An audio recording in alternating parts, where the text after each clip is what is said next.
Nya po nga tso kami pa seminaryo, agaga nakako, misa na beses mig-hiking kami, King Baguio.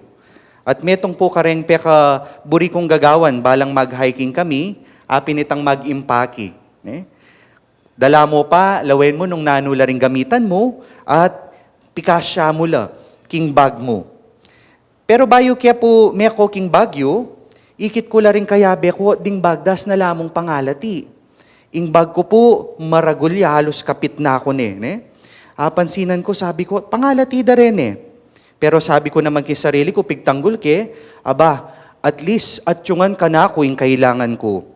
Then along the way, anyang mag-hiking na kami, pansinan ko, mabayat yung dadala ko. As na yung kabayat, din yung kayabe ko mag-enjoy la, I enjoy the view. Ang poing pamaglakad, pamanukyat, king bundok. Kaya rin na po ning hiking, kakuldas mi, kabalik mi seminaryo, anya pong lawen ko dila ring gamit ko, di takla mo pala ring kailangan ko. At dakal ko dela, naman pala kailangan. King bieta mo, maralas magdala mo mo namang dakalabagahi, minsan neta naman kailangan. Pero makabayat la pala rin along the way. Deni, ilapin po rin kaya katamong worries, anxieties, and the fears inside us. Ding pigaganakan tamo, ding pagkaabalahan tamo, at ding katatakutan tamo. Anya po madalas, tamo enjoy ing kakatamong biye. Ing pagkabalisa or ing anxiety, apin niya ing kabaliktaran ing kasalpantayanan. Iti mo naman, yan naman ing kabaliktaran ing pamagtiwala king Diyos. Potang mababalisa ka kareng miyayaliwang bagi, maging kang insecure, kareng miyayaliwang bagi mo naman. Maralas mamyalong kareng isip tamo, aro makanano na ako kanyan, aro po takagisanan ko, po takawalan ko, po tayo dakwa pansinan, din ka na akong kaparang tao, or worse, po tayo nakuha pansinan ning Diyos. Jesus, paga nakanakyakatamo, na atin tamong miyayaliwang pagkaabalahan at pagkabalisan king biye. Apin din ni potang misan, ding itsura tamo, ding kaya katamong nanula kayaring kanan tamo, makanano yung bukas ko, at makanano yung imalan at tuknangan ko. Kaya bedareti, balisa tamo mo naman, nung makanano dakatamong lalawen, ding kapara tamong tao. Nung makanano dakatamo kayang iestiman, nung akakit dakatamo kaya at nung apapansin dakatamo pa kaya. Siguro once in your life, mignasa kayo mo namang mag-trending king social media. Bang hanggang makanano, sumikat tamo at mapansin tamo hanggang makanano. Apin din ni ring panahon, abala mo, makyapos tamo kareng pariseyo. Nung no ka rin etamo akakit nung naning mahulaga, at akakit at burita mo nung naning panluwal, nung naning apapansin, at nung nano ing panlalawe da ring aliwang tao. Ing pong takot at pagkabalisa, po marok in itself.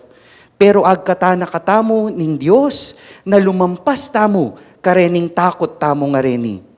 Uling madalas, potang menatili tamo karening takot, mekulong tamo, makakayap deni kaya katamo.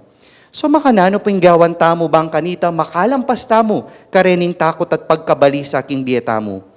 Balikan tayo at pakiramdaman ing paganakanan ning ebanghelyo.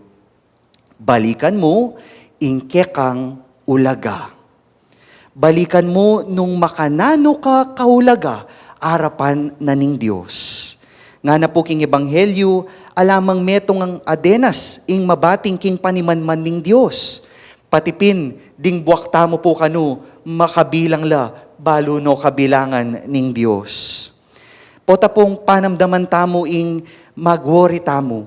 Potang panamdaman tamong mababalisa tamo kareng miyayalawang bagi. Ganakan taya ing Diyos amalugod at maningat at manintinding pane kaya katamo. Ganakan tamo ing ulaga tamong ini, arapanan ning Diyos. At bila pong pamupos, bang mas malagwa tayang atandanan, gamitan tayong salitang mahalaga. Mahalaga. King pong salitang mahalaga, at tamo pong long words na malyari tamong bakalan at kwanan. Mahal, halaga, at alaga. Mahal, halaga, at alaga. At ini po sana'y kakatamong gamitan na reminder aldoldo kimbieta mo.